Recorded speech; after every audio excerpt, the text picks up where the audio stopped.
Alright guys, so today we're going to tie one basic pattern.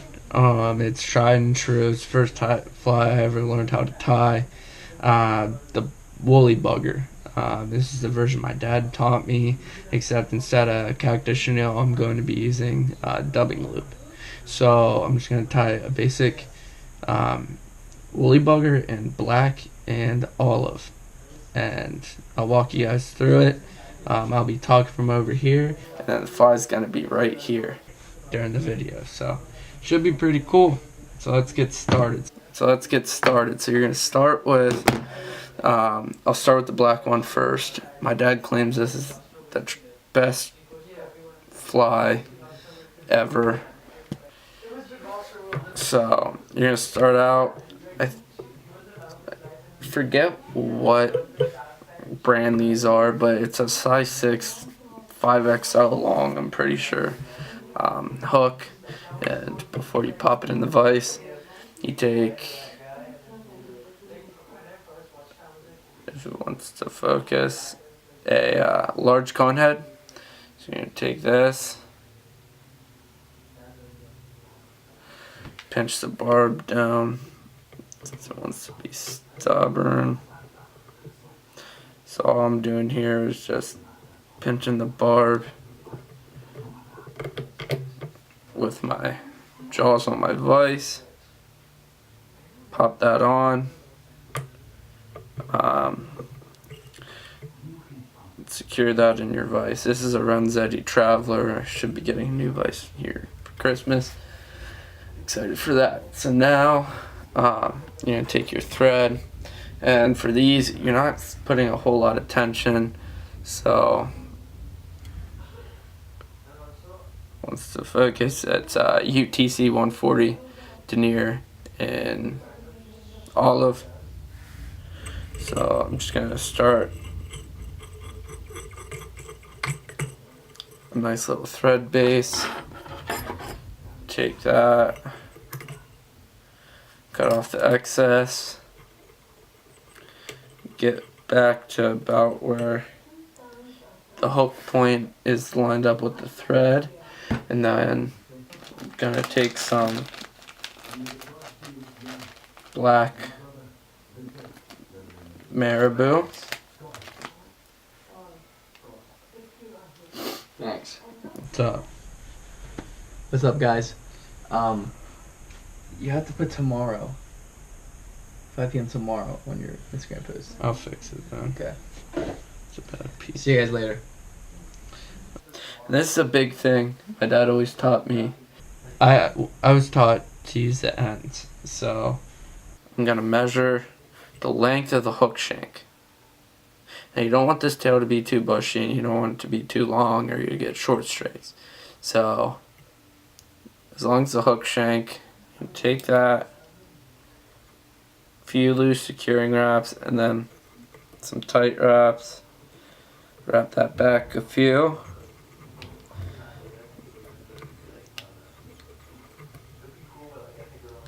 Do some securing wraps around under the tail. So now that tail's in, I'm just gonna wrap that up and cut off the excess. Then try to tidy this up.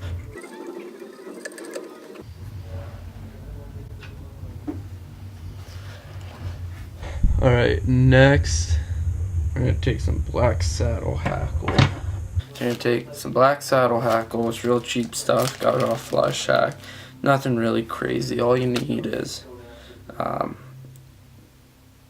nice, decently long feathers. So you're just going to do that. Tie that in. Secure that down to your material clip so that's out of the way. Now you're going to take 2 fingers over to make a dubbing loop, and you're going to wrap around that a few times. Wrap that back up, and you're going to take your black, I'm using black ice tub from Fly Shack assortment. It's pretty good stuff overall. Take that and just kind of get medium size strands in there. I'm gonna load this dubbing loop up. You can just wrap dub this too. It's not too particular. I personally use medium cactus chenille most of the time, but we're out, so this dubbing loop will work just the same. We're gonna take our dubbing spinner, lock that in there, get our thread out of the way, twist that bad boy up. Now make sure you take out all the excess clumps of the dubbing. You see I got some clumpy stuff. Man, I smell that. I need to take a shower. And then you can either use the rotary function in your vise. Just gonna wrap this up and preen it back as you wrap forward. Wrap that off. The head can be ugly because I'm gonna show you how I like to do my head on these. And then you're gonna take your saddle hackle and you're just gonna wrap your hackles forward. Try to get them even. This isn't the best stuff to work with, but trim the excess.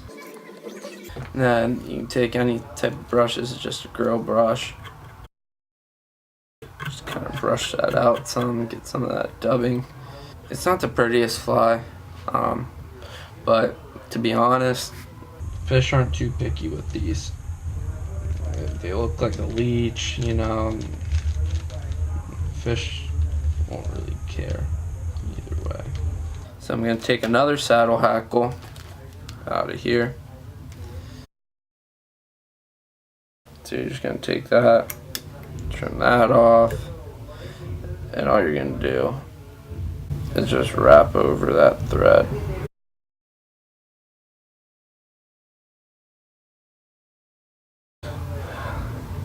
That kind of, and then you're gonna just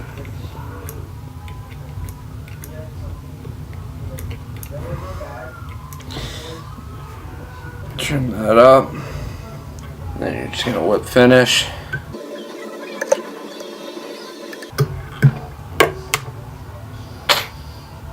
Bullheads, man, I just use Loon UV Flow. Cure that really fast. The black bugger here. Alright. And we'll tie this olive one. I typically use size 8s to be honest. So now we're rolling on the second, the olive one.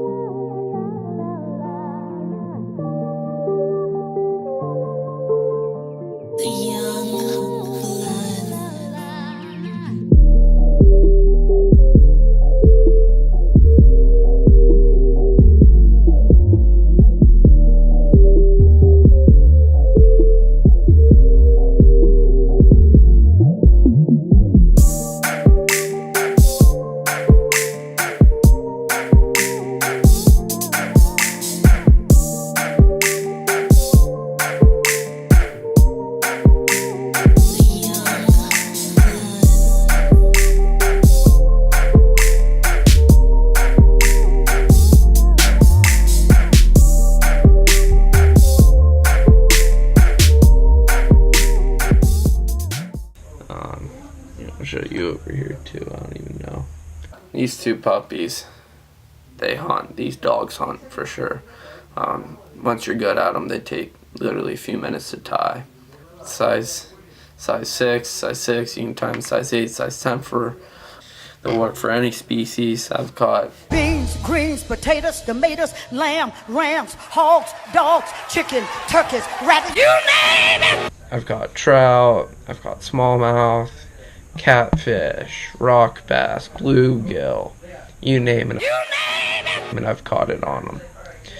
It's what I started fishing with. It's what I started tying them. Yeah. So if you're new to fly tying, give these things a shot. They're cheap to tie too. fill your boxes with them, and it's all you from there. So until next time, keep tying. Don't give up on tying. I did for a while and I regret it. Feel free to comment below what your favorite fly is and maybe what the biggest fish you've caught on a woolly bugger is. I'm curious. Mine's a 18, 19 inch smallmouth. Tight lines, guys. Good luck. What's up, YouTube? We're here with Every Angle Angling. We got the new GoPro set up, and we're gonna do some tie flying videos, some fly tying videos. And tonight, we're just gonna have some fun, go some freestyle, and just see how it works out, guys. Let's get back at you when we get on the vise.